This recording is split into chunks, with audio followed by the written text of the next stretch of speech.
ওগো শুনছো? না আমি তো বয়রা, আমি শুনি না তো। শোনো খালি তোমরা, তুমি শোনো। আর তোমার মা আছে না একজন, সে তো শুধু শোনে না, সে আরো বেশি বেশি শোনে। তাহলে যেটা বলি সে সেটা শোনে না, যেটা না বলি সেটা সে শুনে বসে থাকে, বুঝো নাই? তোমার 14 গোষ্ঠী সবাই বেশি বেশি শোনে, আর শুধু আমি শুনি না। আমি তো বয়রা, আমার জাত গোষ্ঠী সবাই বয়রা, আমার বাপ বয়রা, আমার মা বয়রা, আমার ভাই বয়রা, আমার বোন বয়রা, সবাই বয়রা। আর আমার জন্ম হয়েছে শুধু তোমাদের কথা শোনার জন্য, বুঝো নাই? নিজের কিচ্ছু বলার জন্য আমার জন্মই হয় নাই। আমার জন্মই হয়েছে খালি তোমাদের কথা শোনার জন্য। তোমাদেরটা শুনবো আর শুনবো, শুনতে শুনতে আমার জীবন একদম শেষ হয়ে যাবে। তারপরও তোমাদের বলা কোনোদিন শেষ হবে না, বুঝো নাই? সারাদিন তোমাদের বাড়িতে 14 গোষ্ঠীর বান্দি খাইতে যেতেছি, কিন্তু তারপরে তোমাদের কথা বলা শেষ হয় না, বুঝো নাই? আমার শোনা শেষ হয় না। আমার জন্মই হয়েছে শুধু তোমাদের কথা শোনার জন্য, শোনার জন্য, বুঝো নাই? আমি কি বলতেছো বলো, কি বলতেছো বলো। মাপ চাই। না না না না, ওইসব মাপ টাপ চাওয়ার দরকার নাই। মাপ তুমি চাইবা কেন? মাপ আমি তোমার কাছে যাচ্ছি।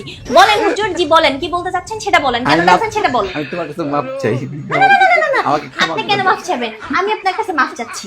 সরি হুজুর, মাফ চাচ্ছি। বলেন কেন ডাকছেন সেটা বলেন। কি লাগবে আপনার বলেন? চা পানি কিছু দিব?